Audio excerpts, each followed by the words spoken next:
Abot langit ang ngiti ni Nanay Lorna mula sa bayan ng Labrador, Pangasinan.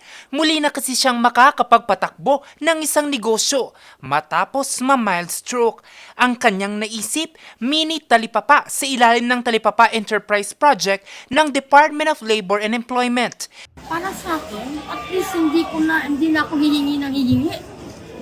Kasi ngayon, ano na naman yung anak ko stable na siya, pero ayoko lang hihingi ako lang kung ano-ano sa kanya. Kahit pa paano medyo malakas na naman, pwede pa kumita. Si Nanay Lorna, kabilang lamang sa 87 individual sa bayan ng Labrador na nabigyan ng pangkabuhayan. Ito'y sa tulong ng Dole Integrated Livelihood Project, isang programa na layong tulungan ang marginalized sector sa bansa na unti-unting makaalis sa kahirapan sa tulong ng mga pangkabuhayan.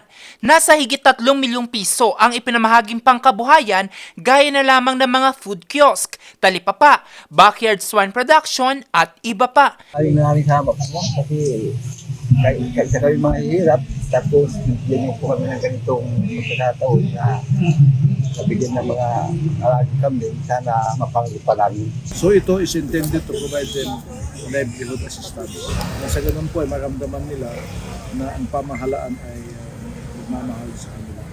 Sa mga makukuha po natin ngayon, pagkaingatan po natin, sana mas lumago pa po yan. Hangad ng ahensya na mapabuti pa ang buhay ng bawat Pangasinense, isang kabuhayan na abot kamay para sa lahat. Jose Robert Inventor, RNG News.